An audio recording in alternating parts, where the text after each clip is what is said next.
అంటే happy, sad, angry, sick, సే, surprise, స్కారీడ్. ఇవి ఈ 7 పాయింట్ల మీద మేము డెమో చేసి చూపిస్తామండి. ఈ డెమో సింపుల్గా చేయడానికి చూస్తామండి.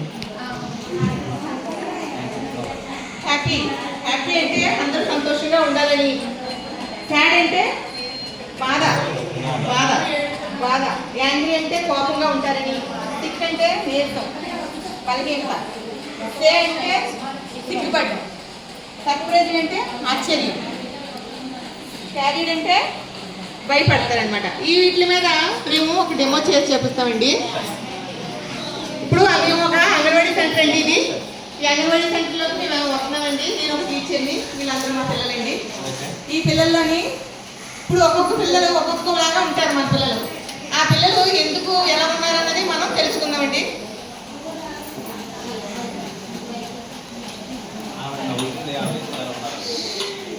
మా పాప ఎందుకన్నా ఇంత హ్యాపీగా ఉన్నది? ఎలా నా బర్త్డే అండి. మా డాడీ నన్ను సినిమాకి తీసుకెళ్తాను. ఓకే, హ్యాపీ బర్త్డే అమ్మా. Happy birthday.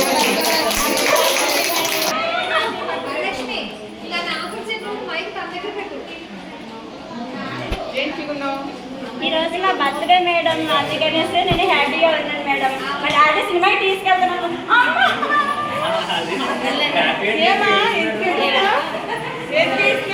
నన్ను కొట్టింది టీచర్. కొట్టిందా? ఒకసారి చెప్పవా? నన్ను కొట్టింది టీచర్. సారీ చెప్పాను. కొట్టాలి కొట్టాలి. నన్ను కొట్టింది టీచర్. సారీ చెప్పమ్మా. చెప్పమా? సరేలేమ్మా. తల్లి అంత డల్ అయిపోయామ్మా. తల్లి అంత డల్ అయిపోయామ్మా. నీరసంగా ఉంది. ఏమా సారీ చెప్పలేదా?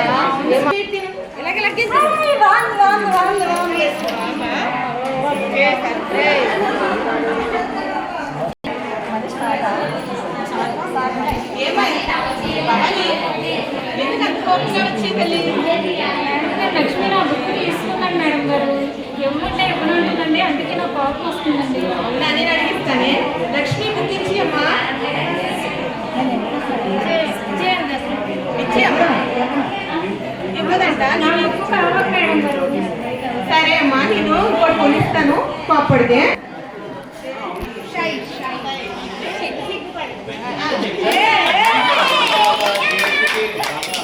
లక్ష్మి ఏంటి అంత సిగ్గుపడుతున్నావు? ఆ పండుగ నా గౌరవ బాగుంది. చాలా బాగుంది నీ బాబు. చాలా బాగుందమ్మా. Thank you. అవునా? రాత్రి నూడిల్స్ తినకూడదు కదా. ఫాస్ట్ ఫుడ్ తింటే కడుపు నొప్పి ఎక్కువ వస్తాయి. మనం తెలీదా? డాడీకి తెలీదా? ఈ రోజు ఎప్పుడైనా తెస్తే తేవద్దని చెప్పు. ఓకేనా?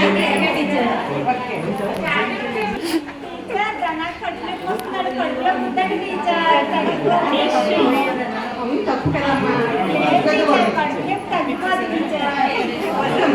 డాడీకి చెప్తే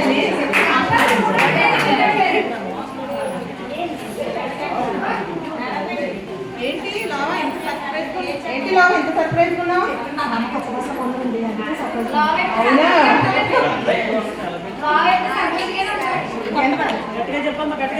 ఏంటమ్మా లావా ఎంత సర్ప్రైజ్?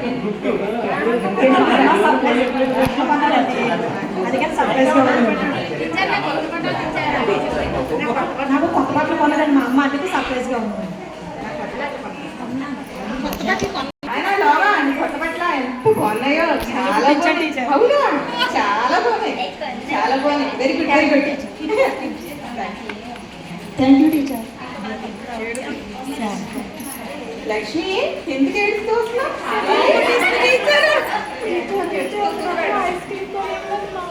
అవునా? అవునా? ఐస్ క్రీమ్ తినకూడదు కదా. ఐస్ క్రీమ్ తినకూడదు.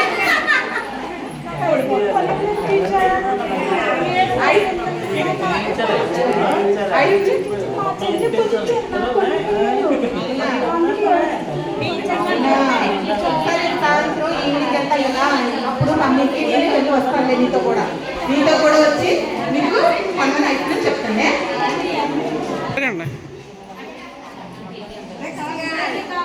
టీచర్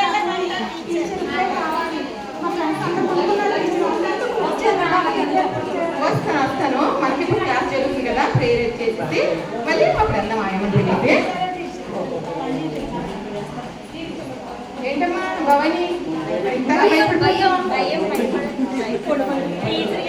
ఎంత భయపడిపోతాయా నాకు వచ్చే దారిలో పెద్ద పావు కనబడింది గారు.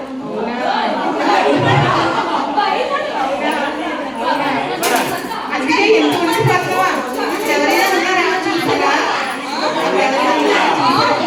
కానీ పెద్ద కనబడి చంపేశారే. సరే సరే అయితే నీకు భయపడి నేను చూసా కదా చంపేశారు కదా అది ఏం అనదు ఇంకా అది వెళ్ళిపోయింది సరే భావోద్వేగాల మీద చిన్న స్కిప్ వేసుకున్నాం కనుక మళ్ళీ పాట కూడా పాట రూపంలో కూడా చేసుకుందాం అందరం కూడా